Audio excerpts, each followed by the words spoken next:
आज बहुत बड़ा दिन है अम्मा जान। वॉइस रॉय ने आज आजादी हिंद और क़याम पाकिस्तान का ऐलान किया है। रेडियो पर तकरीर नशर हुई।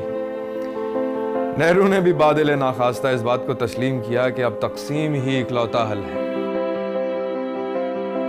कायदे आजम मोहम्मद अली जिन्ना ने तकरीर की। यूं लगा जैसे कोई आलमी रहनुमा तकरीर कर रहा हो। जानती हैं तकरीर के बाद उन्होंने क्या कहा? पाकिस्तान जिंदाबाद, पाकिस्तान जिंदाबाद, पाकिस्तान जिंदाबाद, पाकिस्तान जिंदाबाद। मियां भतीजे, अपनी माँ को पूरा सच क्यों नहीं बता रहे हो? अधूरा सच क्यों बता रहे हो? ये क्यों नहीं बताते कि जिन्ना ने अपना एक भी वादा पूरा नहीं किया? अलीगढ़ तो क्या, दिल्ली भी पाकिस्तान का हिस्सा बनने नहीं जा रहा।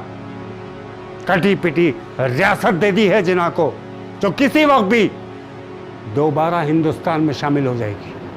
बेटा, क्या ये सच है कि दिल्ली जिन्ना के पाकिस्तान का हिस्सा नहीं बनेगा? जी नहीं। और सुनिए, कुछ अहमक लोग अपना सामान बांधकर पाकिस्तान जाने की तैयारी कर रहे हैं।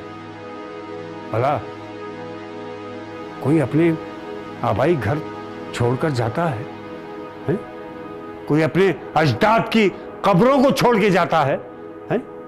बेटा, मैंने तो सोचा था मेरी कब्र भी तुम्हारे बाबा की कब्र के साथ होगी। अल्लाह आपको सलामत रखे भाभी। और मियां भतीजे, एक काम करो, कोई सरकारी मुलाजमत के लिए एक अच्छी सी अर्जी लिख लो, क्योंकि कांग्रेस की सरकार आने वाली है। इसी अच्छी जगह मुलाजिम लगवा देंगे तुमको। और आप भी जिन्ना को भूल जाएं। आधे से ज्यादा मुसलमानों को छोड़ के यहां चला गया। जिन्ना गलत है।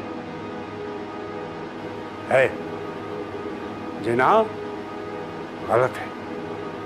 मोहम्मद अली जिन्ना गलत नहीं है।